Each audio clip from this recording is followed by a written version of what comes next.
primeiro livro de Samuel, capítulo 10, versículo 6. E o Espírito do Senhor se apoderará de ti, e profetizarás com eles, tornar-te-á em um outro homem. A gente percebe que todos aqueles que se encontraram com Deus nunca mais foram os mesmos. Nenhum. Quando a gente tem um encontro com Deus, nós passamos de criatura a filhos. Está lá em João 1, versículo 12. Que o Senhor nos dá o direito, o poder de deixar de ser criatura para se tornar filhos. Mas a todos quanto receberam, deu-lhes o poder de serem feitos filhos de Deus aos que creem no seu nome. Você passa de criatura para filho. E isso acontece quando o homem tem um encontro com o Senhor Jesus. Alguns homens na Bíblia tiveram o nome literalmente mudado pelo próprio Deus. Eu só trouxe hoje figuras masculinas, mas existem várias mulheres que Deus mudou o nome, de Sarai para Sara, por exemplo. O Senhor Deus muda o nome de muitas mulheres, mas eu trouxe alguns que tiveram o nome mudado, homens, pessoas do sexo masculino. Mas isso não isenta nenhuma mulher que está aqui hoje de entender essa mensagem. Quando Deus encontra com uma pessoa, Ele muda. Em alguns casos Ele mudou o nome, literalmente Ele mudou o nome daquela pessoa. Nos dias de hoje, Deus não muda mais o nome. Pelo menos a gente não vê isso acontecer, não há registros. Mas Deus muda nossas atitudes, nossos comportamentos. Deus muda nossos gostos.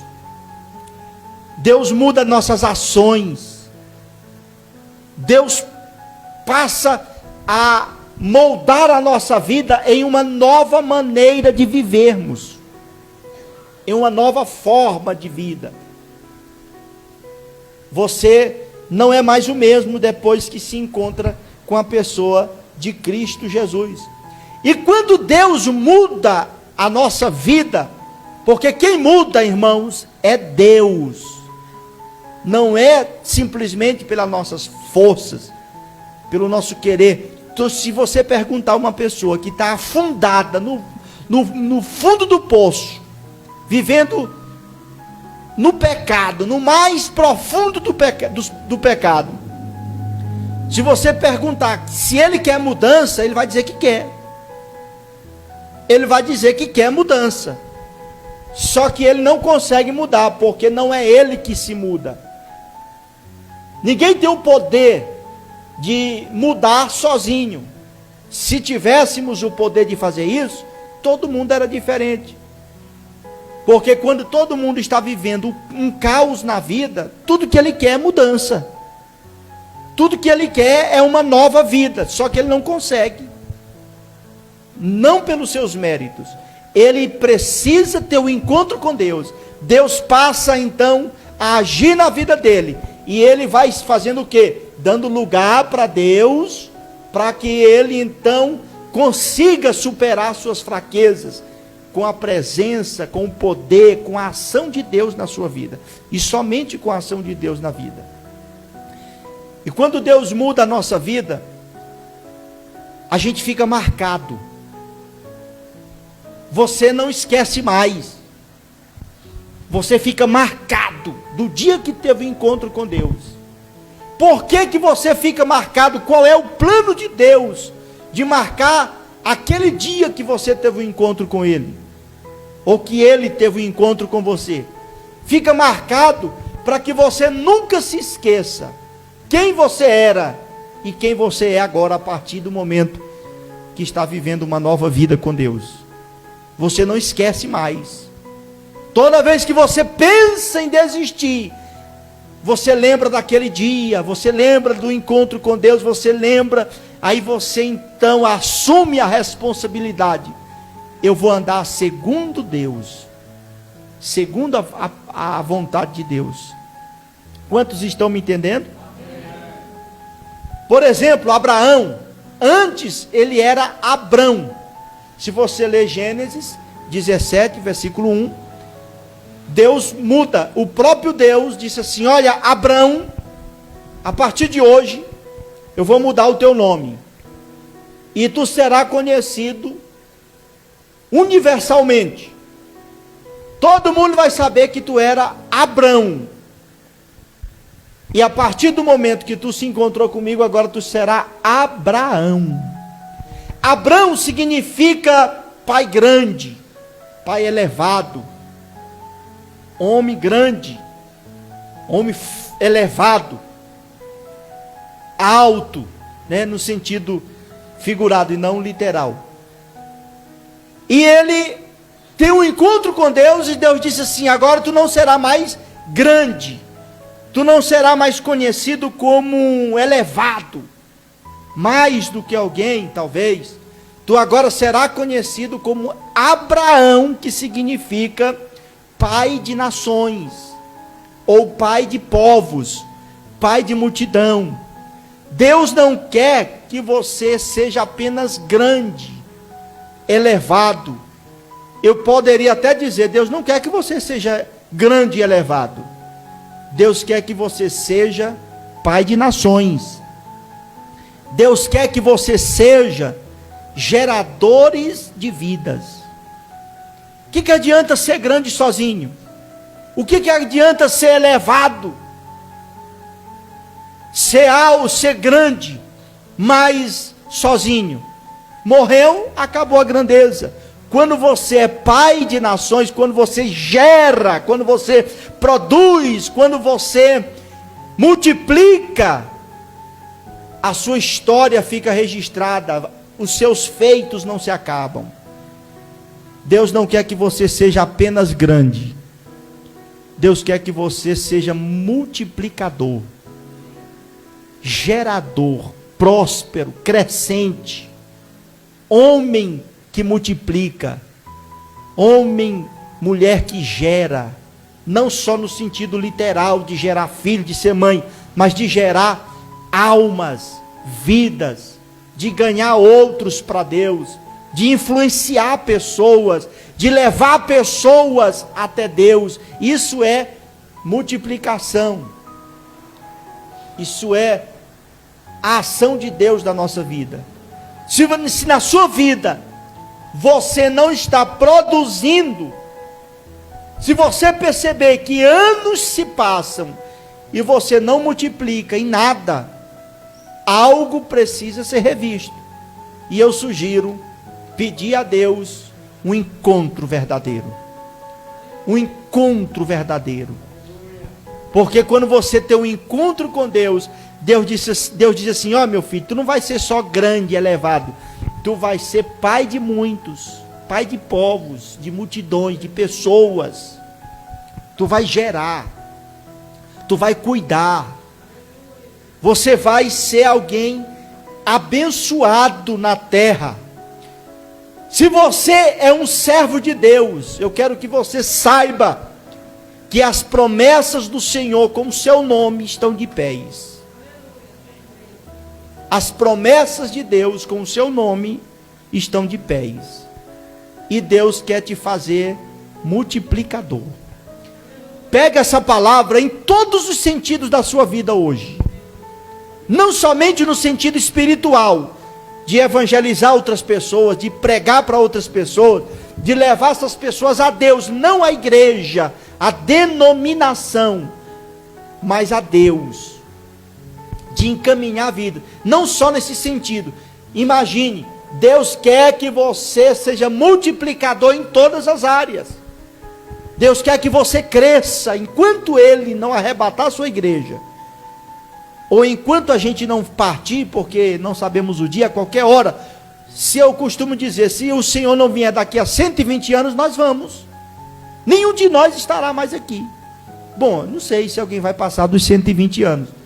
Contando a partir de hoje, segundo a Bíblia, tu só tem 80 anos de vida, o resto é fadiga e canseira. Está na Bíblia. Amém? Mas deixa eu lhe dizer uma coisa.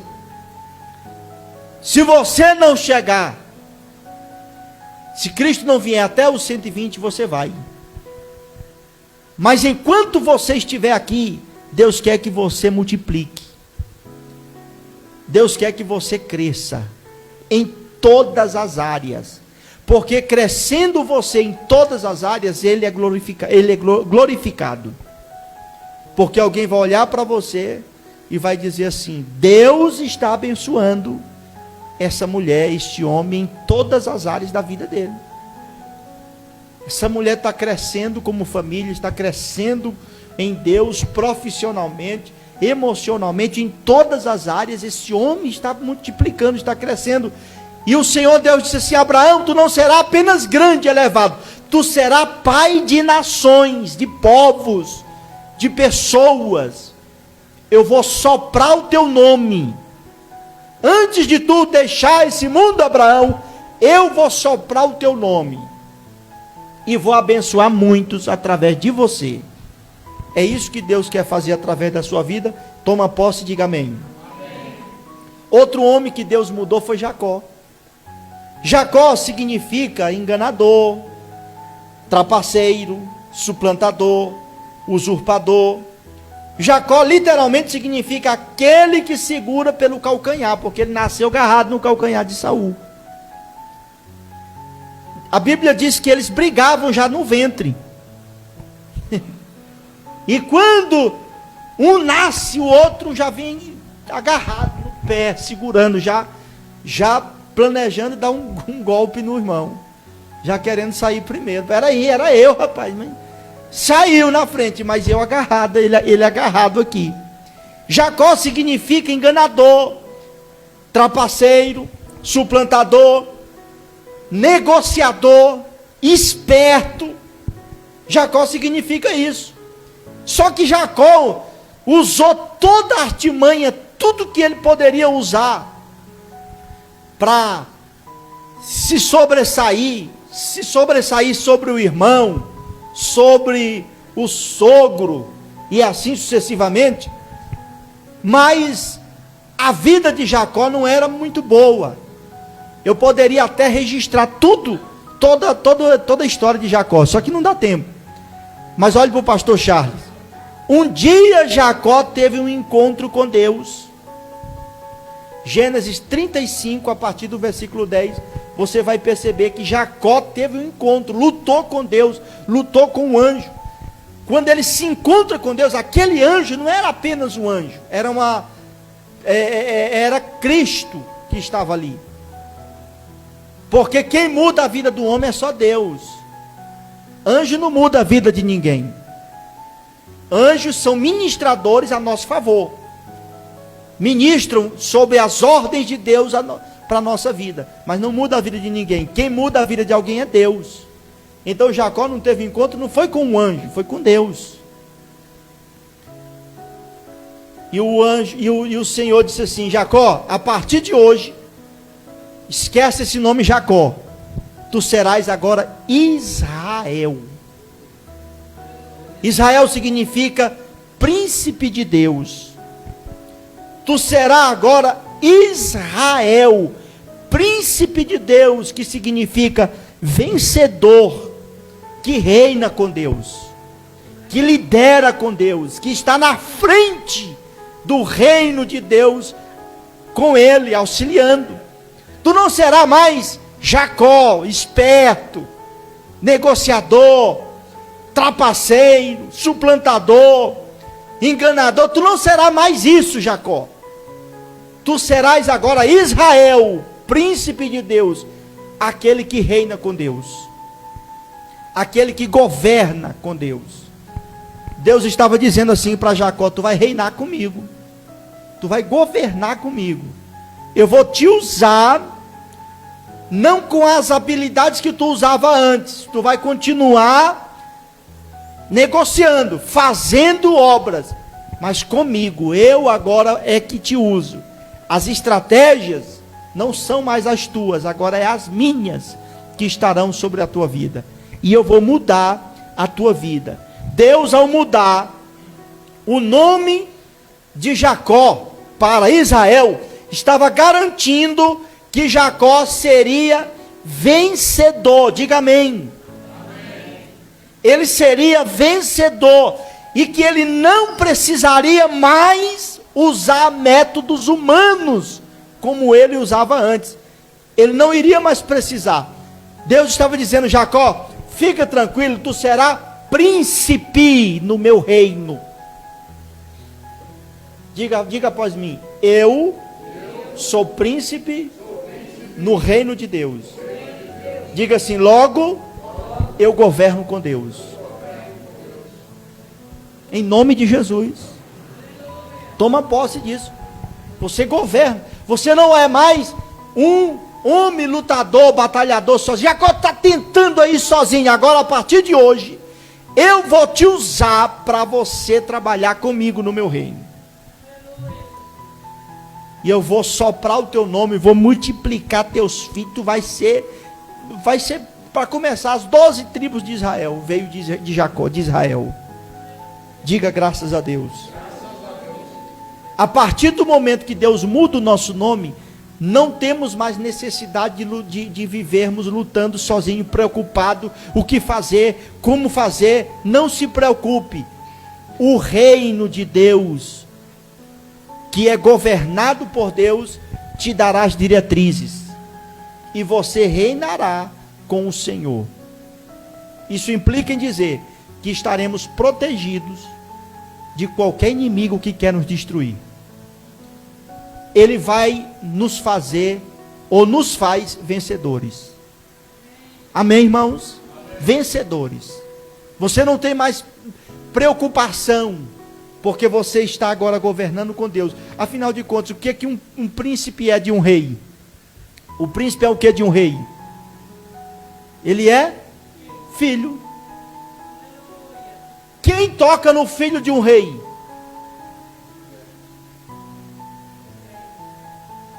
Ninguém pode tocar no filho de um rei. O filho de um rei que é príncipe, governa com o rei. Tem liberdade, é isso que Deus quer que você entenda. E para quase concluir o que Deus colocou no meu coração, eu preciso lhe dizer uma coisa: Deus estará lutando com você em todas as suas batalhas. Tu entende isso? Você não está lutando sozinho. Deus, a partir do momento que muda o nosso nome, a partir do momento que Ele tem um encontro com a gente passa a lutar com Ele. As nossas batalhas não são mais nossas, são dEle. O Senhor batalha por cada um de nós. O Senhor toma conta da nossa causa. E nós passamos então a viver sob a direção do nosso Rei, o Senhor da glória, o Senhor eterno. Amém? Se você é chamado como servo de Deus, saiba que você nunca será derrotado. Até naqueles momentos que você pensa assim: fui derrotado. Não. Aqueles momentos ali não são derrotas. É Deus que permite para te fazer mais forte. As lutas não é para nos destruir, é para nos fortificar. Diga após mim: as lutas não são para me destruir, são para me fortalecer. Olha aqui, olha para o pastor Charles. Jovens, tem poucos jovens. A nossa igreja não é tão grande, mas tem muito mais. Essas cadeiras, às vezes a gente põe cadeira lá para os irmãos. Mas deixa eu lhe dizer uma coisa: as lutas não é para te parar. As lutas é para te fazer mais forte. Se você entender isso, que as lutas não são para me destruir, mas para me fortalecer, você enfrenta elas em nome do Senhor Jesus sem medo, sem choro, sem desespero, sem angústia. Às vezes você encontra um irmão: como é que está, irmão, sua vida? Oh, pastor, na prova. Não é na prova, você está na batalha. E estar na batalha não significa que você é derrotado, você está em guerra. E sabe quem é o nosso general? É Deus, é Jesus. Algum dia Jesus perdeu alguma batalha? Não. Então nós estamos no caminho da vitória, diga amém. Amém. Então presta atenção, mais um nome aqui. Simão. Simão, a partir do momento que teve o encontro com Jesus, em Mateus 16, 17, Jesus disse assim: Simão, tu não será mais agora Simão, tu será agora Pedro. Simão significa inconstante, aquele que ouve, aquele que dá ouvido a qualquer coisa. Sabe aquela pessoa, irmão, que qualquer amigo, qualquer pessoa que se aproxima dele influencia ele? Assim era Simão. Está na igreja, tem um amigo crente, ele é firme. Saiu, encontra uma pessoa do mundo, rapaz, larga esse negócio de igreja, irmão. Ele larga a igreja, porque ele é Simão. Simão é inconstante. Simão, ele é uma pessoa que escuta qualquer um. Deus disse assim: eu não vou usar Simão, eu não tenho um compromisso com o inconstante, eu não tenho compromisso com aquele que escuta todo mundo. Eu agora vou trabalhar com Pedro. Diga após mim, Pedro. Simão significa aquele inconstante, aquele que ouve. Pedro significa rocha. Diga após mim, rocha. Diga após mim, pedra. Diga após mim, firmeza. Deus mudou o nome de Pedro de inconstante para rocha, fragulhos, pequena pedra. Deus disse assim: Pedro, eu vou te fazer rocha, forte, firme. Tu não será Maria, vai com as outras. Desculpa citar o nome de Maria, que tem muitas irmãs aqui. Não tem nada a ver com vocês, irmão, né? Isso é um ditado. Deus disse assim: Simão, Pedro, eu não vou te usar como Simão, vou te usar como Pedro. Deus mudou o nome de Simão para Pedro entender que ele agora era um representante forte do Senhor Jesus aqui na terra. A partir do momento que Pedro teve um encontro com o Senhor Jesus, a vida de Pedro nunca mais foi de negá-lo, de correr, de ficar em dúvida. Ele firmou. Deus quer mudar o seu nome de inconstante para firme, pedra, rocha.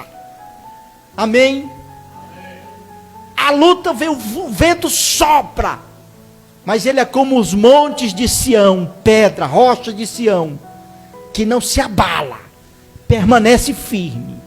A luta vem, a tempestade bate, mas ele é um Pedro. Ele é firme, ele é constante, ele é rocha.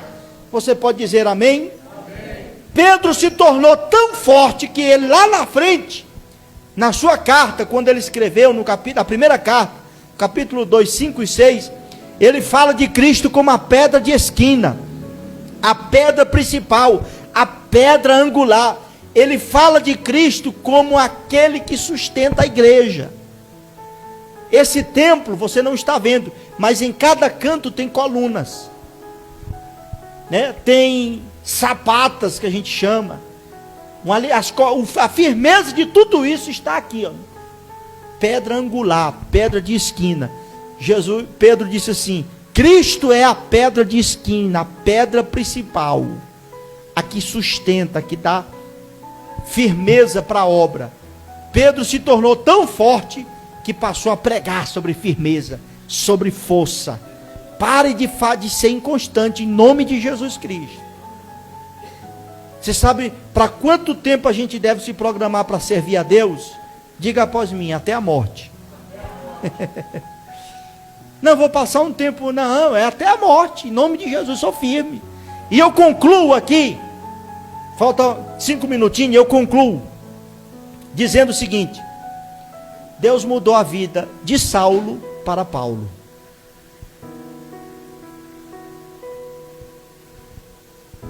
Escute o que eu vou lhe dizer. Saulo significa o grande. E de fato, Saulo era grande perante os romanos e perante os judeus. Ele era judeu, mas era soldado romano. Então ele era o cara nessas duas potências. Ele era grande. Deus disse assim: eu quero usar Saulo, mas Saulo é grande demais.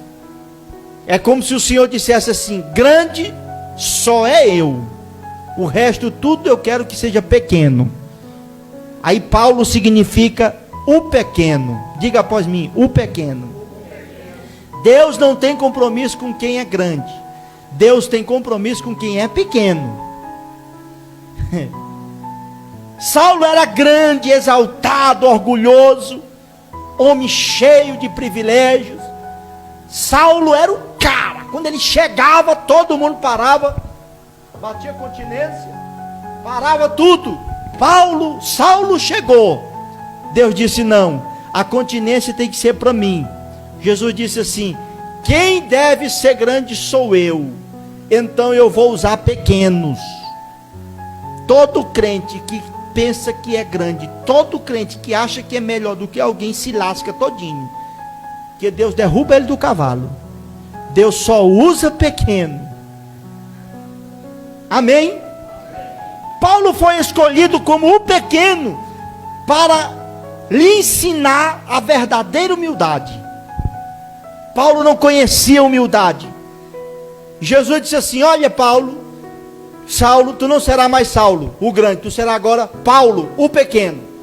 E eu quero que tu escute o que eu disse lá para os meus apóstolos, que Paulo também se tornou, mas ele disse assim: escuta o que eu disse.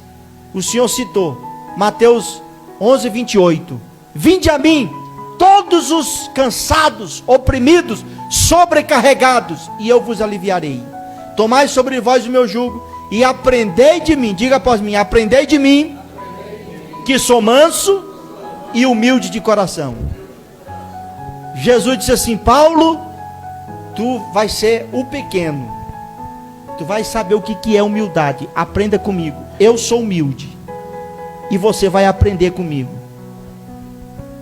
Lá na frente, sabe o que o apóstolo Paulo disse quando estava escrevendo aos Efésios, capítulo 5, capítulo 3, versículo 8.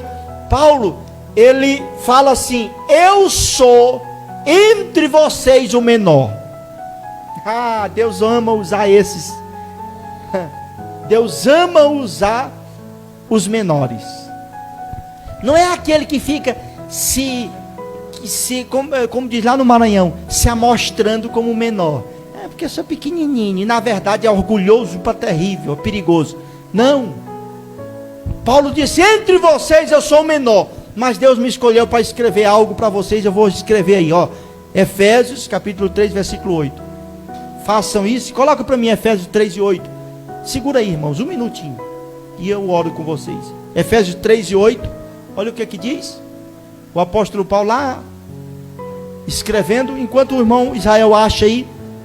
O apóstolo Paulo disse em Romanos 12, ele disse assim: não pense de si mesmo além daquilo que convém pensar. Ele disse assim: não pense de si mesmo além do que convém. Eita, Paulo que foi transformado. Paulo disse: pense de você, sempre que você pensar sobre você, pense com moderação. Saiba que você é pequeno. Não fique pensando que Deus não usa os pequenos. Deus usa os pequenos. Fique de pés. Fique de pés. Deus usa os pequenos.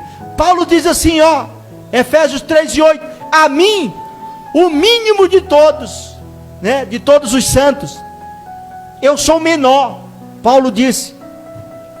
Você está lendo aqui, diga após mim: a mim, o mínimo de todos os santos, me foi dada esta graça de anunciar entre os gentios, por meio do evangelho, as riquezas incompreensíveis de Cristo. Nenhum apóstolo foi tão usado como Paulo. Paulo foi o que mais escreveu 12 epístolas, mas ele se considera o menor de todos. Ele disse: eu sou o menor, todavia Ele me escolheu para anunciar entre os gentios o evangelho de Cristo. Ele me escolheu, o pequeno. Oh, glória a Deus, o pequeno. Como servo de Deus, você é chamado para ser humilde. Diga após mim, humilde. E o que é humildade, pastor Charles? Humildade é reconhecer suas próprias limitações. Humildade é você reconhecer suas fraquezas. Humildade é você ter consciência de que você é fraco, é humano, é um ser como o outro, e que você precisa da graça de Deus, e que você precisa do amor de Deus, da presença de Deus. E quando você entende isso, Deus te usa. Deus te usa poderosamente. Deus te usa, como diz o nordestino, com força, com autoridade. Quando você levanta a mão, Deus usa os pequenos para confundir os grandes. Deus usa os que não são para confundir os que são. Deus, a Bíblia diz que Ele ergue do monturo. Todos estavam no monturo. Ele ergue do monturo o necessitado. Ele levanta de lá e coloca para assentar entre os príncipes. Estar assentado na presença de Deus, na casa de Deus, na igreja do Senhor. Você é um príncipe de Deus. Deus te usa porque tu é pequeno. Amém, meus irmãos? Aleluia. Ao nascer de novo, João 3:7, nos tornamos uma nova criatura, conforme 2 Coríntios. Devemos assumir o nosso nome. Reconheça tudo isso que foi dito. Você é pequeno, diga após mim, pequeno. Humilde. Diga após mim, rocha, pedra, firmeza. Diga após mim assim, eu sou príncipe. Eu reino com Deus. Diga assim, eu sou pai de nações. Diga assim, eu sou multiplicador. Feche os seus olhos em nome de Jesus.